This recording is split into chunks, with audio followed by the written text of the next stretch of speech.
El proyecto con el que yo vengo a Matadero se llama Cartografías de la Violencia y es un proyecto de investigación que intenta hacer un paralelismo entre dos dispositivos de control que se sitúan en dos contextos muy distantes temporalmente, ¿no?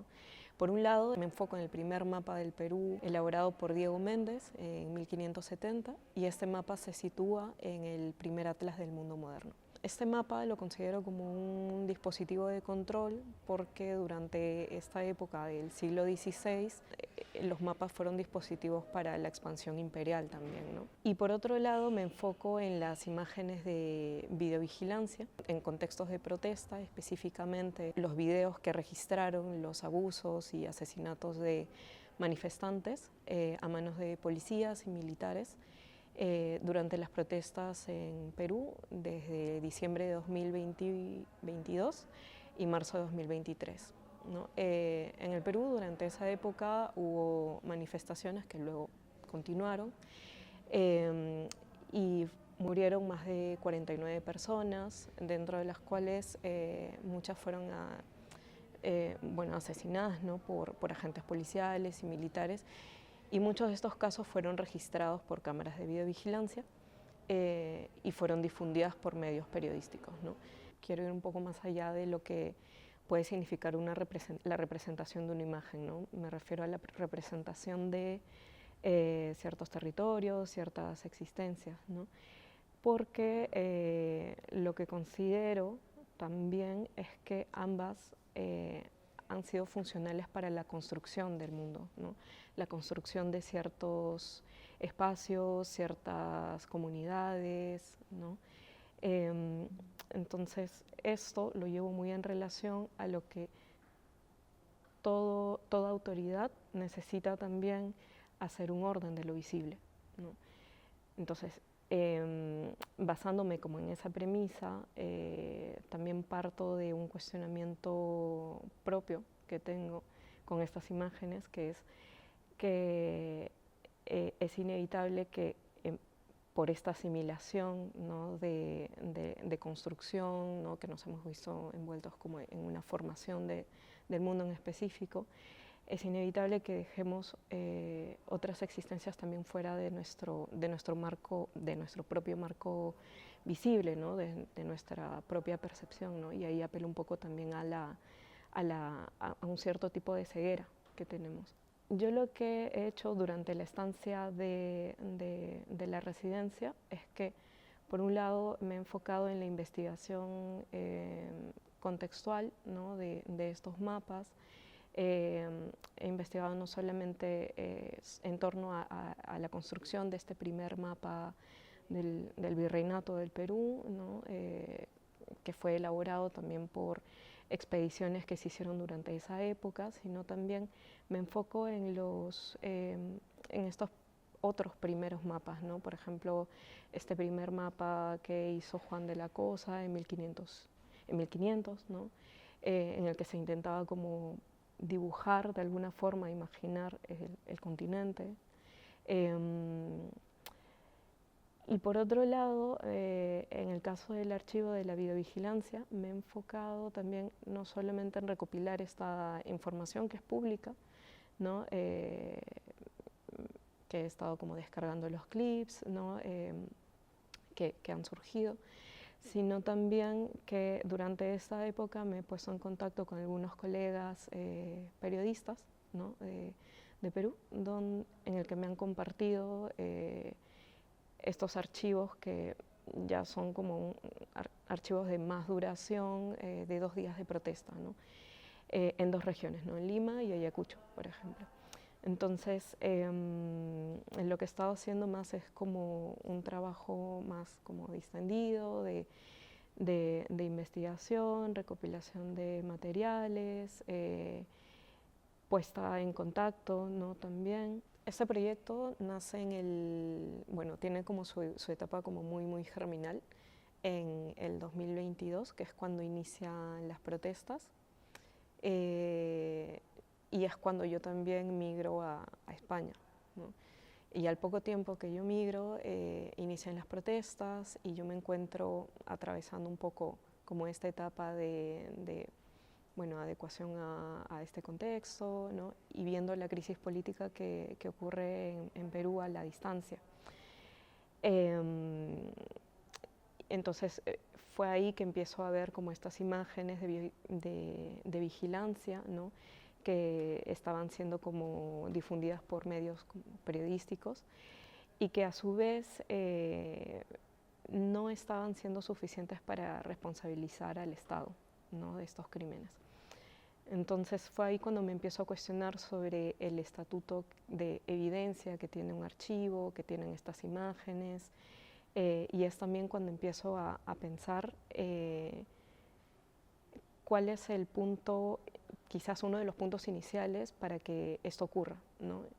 Y al encontrarme en España me empiezo a cuestionar esto sobre este paralelismo que hay quizás con los mapas, con estos mapas como imperiales que empezaron a realizarse y cómo estos mapas no solamente buscaban representar de alguna forma un territorio, sino también construir una narrativa de reapropiación de un territorio, de ciertas existencias, ¿no?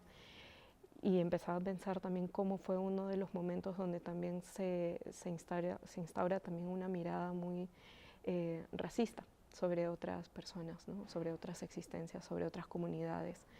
Y es ahí cuando empiezo a hacer como ciertos paralelismos con quiénes son estas otras, quiénes somos, son estas otras existencias que se buscan como transparentar, ¿no? Y es ahí cuando empiezo como a hacer como toda esta investigación más archivística, ¿no? Y pensar también en la imagen, su estatuto de evidencia, de alguna forma, cuestionarla y eso, ¿no? Investigar por ese lado. El estar también en Madrid me ha permitido poner en común la investigación que tengo y algunas de estas pruebas con las imágenes que estaba haciendo con otros colegas que trabajan en torno a protestas, ¿no? Y en torno a las imágenes, ¿no? Como son fotógrafos, artistas visuales, cineastas, ¿no? Y amigos y colegas que también ya son de Perú y que tienen un tiempo viviendo acá, ¿no? Entonces ese intercambio ha sido como muy, muy interesante y también muy, muy enriquecedor para el proyecto, ¿no? Y que va a continuar también. En el caso de los mapas,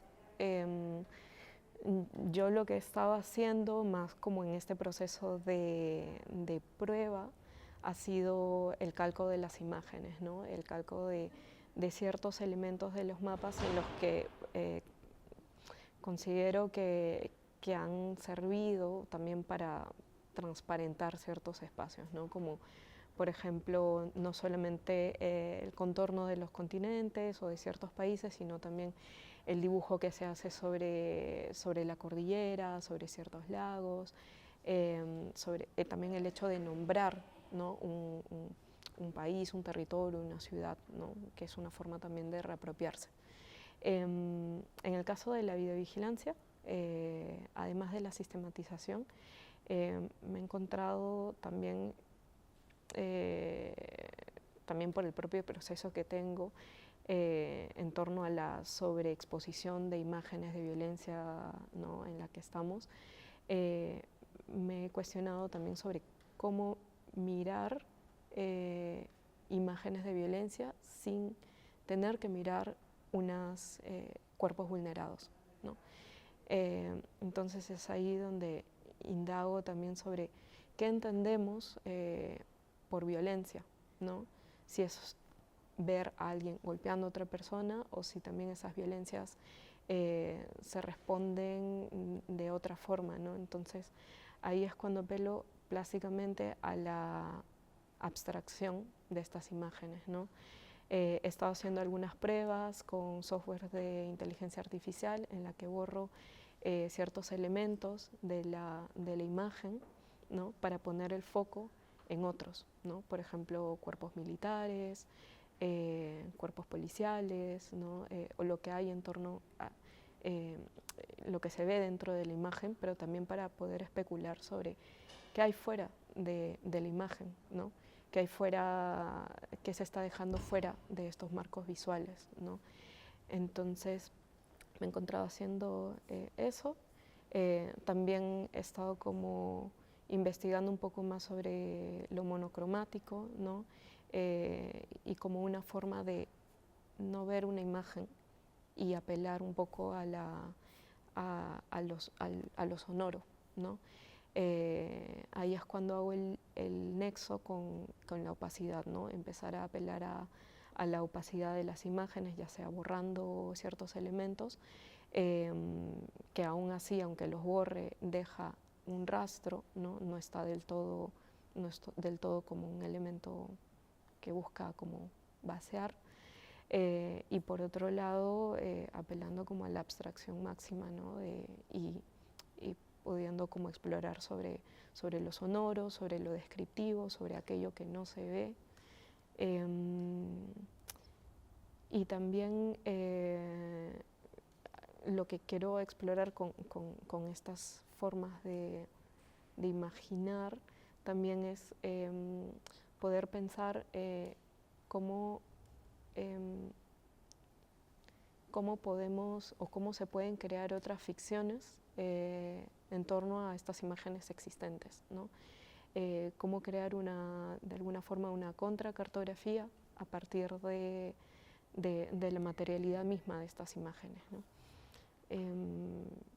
Y lo que también he estado haciendo es un guión, ¿no? Porque, bueno, el medio del cual vengo es el medio más como audiovisual y cinematográfico, entonces lo que quiero hacer de cara al futuro con este proyecto es también hacer un guión para una posible, bueno, pues película, ¿no? En torno a estas imágenes o estas reflexiones también. Mi experiencia en el centro de residencias ha sido como muy, yo creo que enriquecedora, porque claro, de primera no es una residencia que te empuje a tener un proyecto terminado hacia el final, ¿no? Entonces creo que eso es bastante provechoso para el proyecto porque me da como una soltura para poder investigar, para poder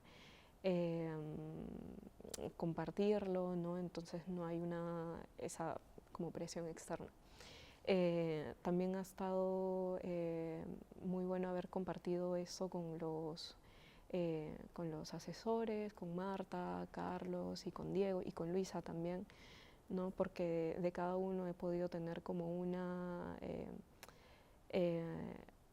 sugerencia, una opinión como diferente que me ha hecho como reflexionar y quizás como darle algunas vueltas como al proyecto, ¿no? Y también creo que compartirlo con los compañeros y compañeras ha sido bueno, ¿no? A pesar de que con algunos tengamos como temáticamente sean muy diferentes, con otros también se comparte y en general hemos podido compartir como ciertas reflexiones y he podido como también aprender de qué forma ellas como gestionan sus propios proyectos, ¿no? Sí, y creo que también ha sido como muy interesante porque he podido pensar en otros formatos que puede tener el proyecto más allá digamos, del formato cinematográfico.